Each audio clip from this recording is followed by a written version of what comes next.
একবিংশ শতিকাটো তন্ত্ৰ মন্ত্ৰত বিশ্বাস কৰি একাংশ লোকে নিজৰেই যেন বিপদ মাতিছে। চিলাপথাৰত তান্ত্ৰিক হিচাপে জনাজাত প্ৰদীপ পেগু নামৰ লোকজনৰ বিৰুদ্ধে উঠিছে এটাৰ পাছত আনটো অভিযোগ। তন্ত্ৰ মন্ত্ৰৰ পৰা আৰম্ভ কৰি ব্লেকমেইলিঙো কৰা বুলি তেওঁৰ বিৰুদ্ধে অভিযোগ উঠিছে। চিলাপথাৰৰ অকাজানৰ পিতাম্বৰ বৰা নামৰ লোকজনৰ পিছত এইবাৰ কোলামুৱাৰ আন এটা পৰিয়ালেও প্ৰদীপ পেগুৰ বিৰুদ্ধে তুলিছে অনুৰূপ অভিযোগ। পৰিয়ালটোৰ অভিযোগ যে দীৰ্ঘদিন ধৰি অসুস্থ হৈ থকা তেওঁলোকৰ সন্তানক সুস্থ কৰি দিয়াৰ নামত ধন বিচাৰিছিল প্ৰদীপ পেগুৱে। ইফালে একাংশ লোকে কৰা এনে অভিযোগ খণ্ডন প্ৰদীপ পেগুৰ।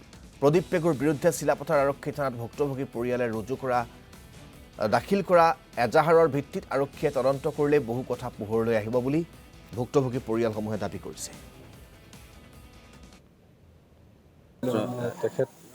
তেখেতৰ হৈ কিনে ল'ৰা এজন আহিছিলে মানে প্ৰথমতে। তাৰপিছত ল'ৰাজনে ক'লে এই ল'ৰাটো এনেকুৱা কেতিয়াৰ পৰা হ'ল বুলি সুধিলে। তেতিয়া মই ক'লোঁ হ'ল আজি 10 বছৰ হৈ গ'ল।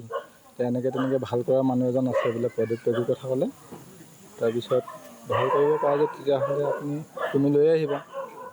মইতো ভাল হোৱাটো বিচাৰি আছোঁ বহুত দিনৰ পৰা বোলো। আজি 10 বছৰ দিন চেন্নাই ভেলুৰ লৈও একো কৰিব পৰা নাই। সেই ল'ৰাজনে মানুহজনক আনিলে। অনাৰ পিছত মানুহজনে মোৰ গোটেই বাৰী চাৰীবিলাক চাই কিনি ক'লে ল'ৰাজন ঠিক কৰি দিম, মই কৰি দিম বুলি কোৱা দেখি তেতিয়া মানে তেখেতে মোক পইচা 2-3 লাখমান টকা এটা প্ৰয়োজন হ'ব বুলি ক'লে। তেতিয়া মই ক'লোঁ ঠিক আছে, আপুনি ভাল কৰি দিয়ক, মোৰ মাটি বিক্ৰী হ'লেও মই আপোনাক 2-3 লাখ টকা সহায় কৰি দিম। তেতিয়া তেখেতে কৈছে না মোৰ দেৱতাজনে নেমানে বোলে, আগত টকাটো দি ল'ব লাগিব বোলে। এজন আহি পেলাই ক'লে ল'ৰাটো ভাল কৰি দিম, 3 লাখ টকা লাগিব বুলি ক'লে। আমি তেতিয়া কৈছোঁ 3 লাখ টকা নাই বুলি কৈছোঁ আৰু তেওঁ তেতিয়া কৈছে এইফালে মাটি কিমান আছে বুলি কৈছে। মাটিডোখৰ মই দেখাই দিছোঁ, মোৰ ইমানডোখৰ মাটি বাৰী নাই, মই চব বিকি মেলি ল'ৰাটো ট্ৰিটমেণ্ট কৰা হৈ গ'ল, কিন্তু মই ভাল কৰিব পৰা নাই বুলি কৈছোঁ। আৰু এতিয়াও ক'ৰবাত পোৱা হ'লে মানে মোক কোনোবা যদি সহায় কৰিব পাৰে মই ভাল কৰিম বুলি কওঁতে তেতিয়া কৈছে মই ভাল কৰি দিম বুলি ক'লে। মোক পইচাটো লাগিব বুলি কৈছে।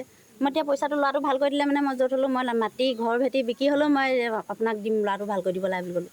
তেতিয়া তেওঁ কৈছে আগতীয়াকৈ পইচাও ল'লে 7,000, লৈ পেলাই আকৌ নিদিলে, অকল বটল 4টা 4 চুকত পুতি দিলে। কি আছিলে নামটো?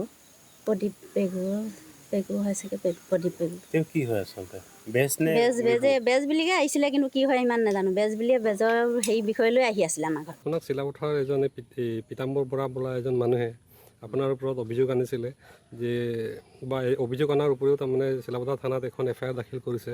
সেই FIR মতে আপুনি পিতাম্বৰ বৰাৰ পত্নীক এই যাদু মন্ত্ৰ কৰি বা বেজালি কৰি ঠগ প্ৰবঞ্চনাৰে শাৰীৰিক নিৰ্যাতন চলোৱাৰ ওপৰতো টকা পইচা, এনেকুৱা বৃহৎ পৰিমাণৰ টকা পইচা আপুনি সৰু কৰাৰ অভিযোগ আনিছে।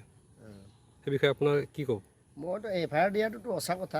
আমি একচুৱেলি আমাৰ চিলাপথাৰ থানাত আমি FIR দিছোঁ। FIR দি পেলাই আপোনাৰ এইপিনে কেছটো চলিয়ে আছে। বৰ্তমান যিটো নিৰ্যাতন আপোনাৰ যেনেধৰণে কথা কৈছে, সিহঁতৰ মতে একদম সেই যেনেধৰণে আপোনাৰ শাৰীৰিক সম্পৰ্কৰ কথাটো কৈছে, সেইটোতো মই কৰা নাই। সেইটোতো পূৰ্তি মানে মিছা কথা এইবিলাক।